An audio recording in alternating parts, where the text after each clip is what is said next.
our youth, and you got to recapture some of that. The best way to do it is to help poor people who are up against it, charge no fee or charge very little fee, and do your best to give something back. No question. And for the callers holding on, we're going to get to you in just a second. As I told you, Tom, we do have a lot of new listeners to the program. So if you would be so kind to give us a little brief summary of the Michael Jackson trial that took place 10 years ago this past June, that would be great.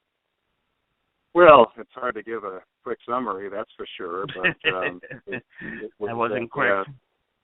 Yeah, it was the most watched trial in legal history. You had more accredited media watching that trial than O.J. Simpson and Scott Peterson combined, because Michael Jackson was the most famous people on the planet. He was indicted by a grand jury in Santa Barbara County, charged with 10 felony counts, one count of conspiracy. The other counts dealt with allegations that he had molested a child. You had counts of child molestation, attempted child molestation, and providing alcohol to a minor for purposes of molestation. Very ugly case, very hard fought. Yes. The trial lasted about 5 months. Michael Jackson was acquitted on every indicted count, and in addition, 4 lesser included counts of administering alcohol to an underage person. So the jury came back 14 times not guilty on 10 felony counts, not guilty on 4 lesser included misdemeanor counts. And it was a very, very spirited prosecution that we were successful in defending, fortunately. And I could talk for all year about the case, but it was a great honor for me as a criminal defense attorney to be in that case as Michael Jackson's lead counsel. Friends of mine warned me not to take the case. They said, you can't win it, and the rest of your life will be defined by that loss. Everywhere you go in the world, people will be pointing the finger saying, he's the one who lost the Michael Jackson case. He's the one who sent Michael Jackson to prison. He's the one who caused the end of Michael Jackson's life, as a person and as an entertainer. So I thought long and hard about it. I said, this is who I am. This is what I do. I'm a defense attorney. I believe wholeheartedly in the function we have in the criminal justice system, and everybody deserves a defense, and I was very honored to be in the case and to win it. And for some of the people who have this stigma, and they will maybe till the day they die that he is guilty, what are some of the things that you witnessed in court, or anything that you could tell us that supports the facts of the case that Michael Jackson was innocent? Well, Michael Jackson was a very unusual person. He was one of the most gifted entertainers in human history. Fred Astaire said he was the best dancer he ever saw, and Michael never took a dance lesson. He was a gifted genius-like choreographer. The music he made, the music he sang, the unusual, creative projects he embarked on in cinema and in film and in dance were just extraordinary. And he was someone who, unfortunately, felt he'd never had a childhood. He was forced to get up, at 6 in the morning, go to school. He would come back. He would rehearse till 3 in the morning. He was sleep deprived as a young man, as a child. Weekends, he was brought to clubs in Chicago and Detroit to perform. And he always credited his father with helping him refine his creativity and his skills. But he also felt that he paid a heavy price by not really understanding and having the experience of being a spontaneous, free child. And as a result, I think, in a way, he was always in search of that childhood that he never had. And he determined he was going to try and be a spokesman for children around the world. He was a remarkable philanthropist who gave enormous amounts of money to help disabled children. He loved Princess Diana in Great Britain because she had done a lot to help children who were victims of landmines and victims of poverty in the African continent. And unfortunately, he was perceived as creative, eccentric, generous, and very vulnerable. And that vulnerability made him a tremendous target, a target for people who were greedy, for people who were ambitious, and for people who wanted to profit off his destruction. And all of this came together in this huge criminal trial that the media covered around the world, and for the most part did not treat Michael very well, essentially pronouncing him guilty before he even went to trial, giving very skewed coverage of what witnesses said or didn't say in the trial. And his reputation was savaged. His spirit was wounded very badly, even though he was acquitted. And it was unfortunate that a great person and such a nice person would be put through such a horrific, tragic, experience like this. But life is not always fair. And as I said before, when you have fame and fortune, you can pay a heavy price for it, including being a target of those who want to profit at your expense. Oh, no question. We see it all the time with celebrities, and Michael Jackson.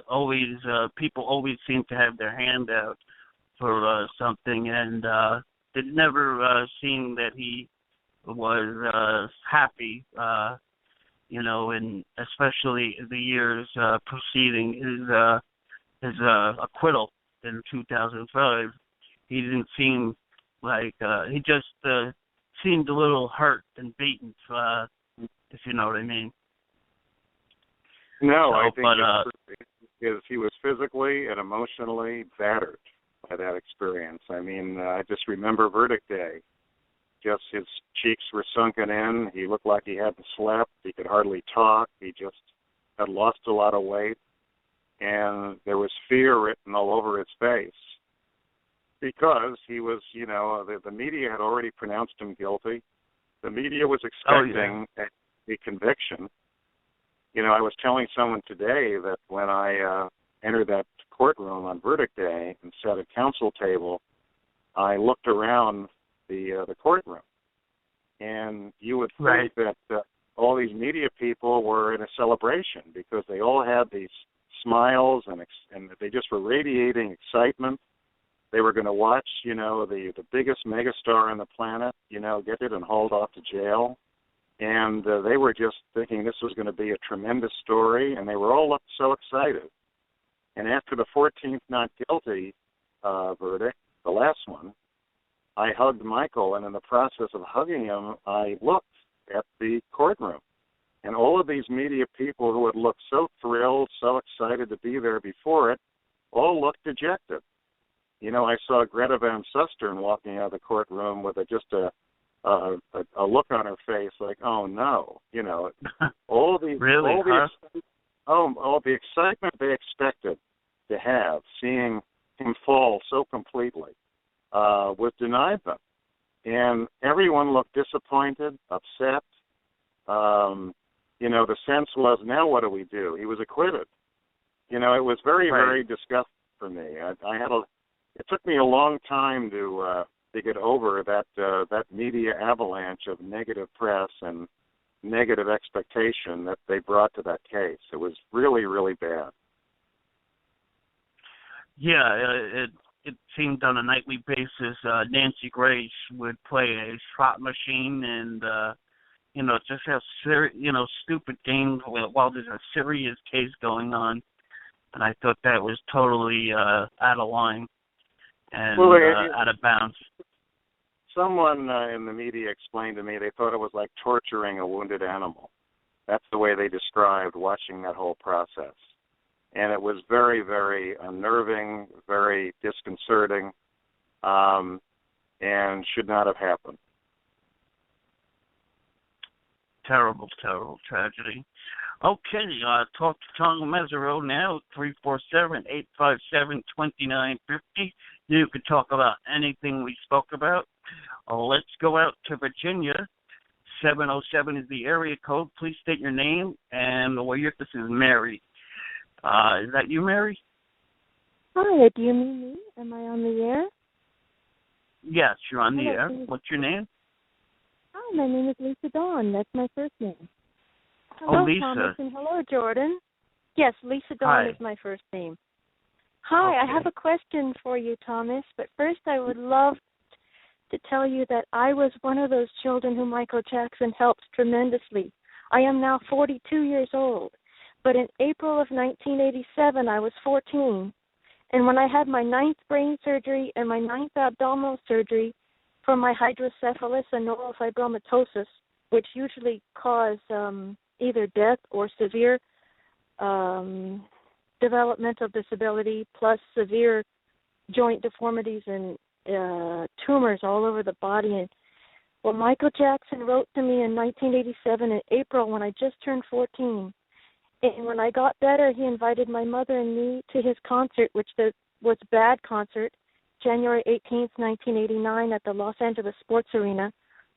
And I had 12th row. And he later invited me to Neverland all day long. And when Michael, it was November 18th of 2003 when Neverland was raided, I put my whole life on hold and arranged my life so that I could be there. And I made 12 trips in 2004 to attend every single one of 20 pretrial court hearings. That they were 1 to 2 per month, every month except March. There were no hearings.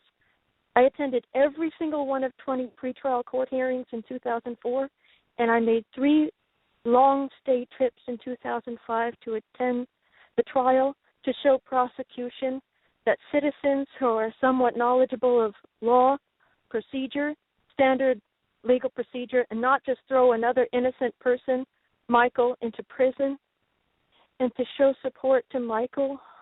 We were many of us from all over the world. People quit their jobs. People who they ran out of money and they didn't have any more money to stay in a motel. They lost their jobs back at home. But we stayed there for Michael because this was an illegal, unjust persecution, not prosecution. And I do have a question, Thomas, but first I want to tell you, during this, we put our whole lives on hold, and it was really exhausting, not knowing where we would stay, where we would lodge, how we would afford it. One time I was inside the court, the area where you just walk in the door, where there was a public phone, and you, Thomas, were on your cell phone. And when you turned around and you gave me an acknowledging smile, like it was a feeling of, I know why you're here, and thank you. And it meant so much to me, that acknowledging smile. Thank you, Thomas. Well, thank you for sharing this wonderful story with us, and thank you for supporting an innocent man who really did the best he could to heal the world and change the world and make it a better place. And you're so nice to share all of that with everybody, and I hope you'll share it and share it and share it again, share it with everybody. Oh, thank you. Thanks for the support you gave, because you really would support a person who was unfortunately being just tortured and suffered horribly, because he wasn't built to be in a courtroom like that, facing charges like that. I mean, I've talked about the molestation counts, but the first count was conspiracy.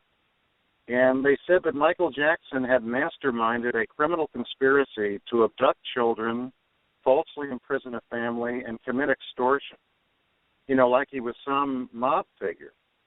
And if you really step back and look at all this person was a sensitive, delicate, kind-hearted artist.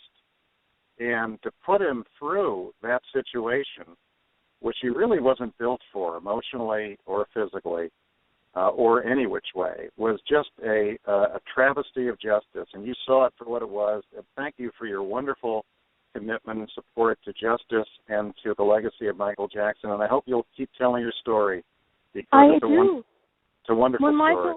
when Michael invited me to Neverland, I got to meet other children and other families of people who had sickle cell anemia and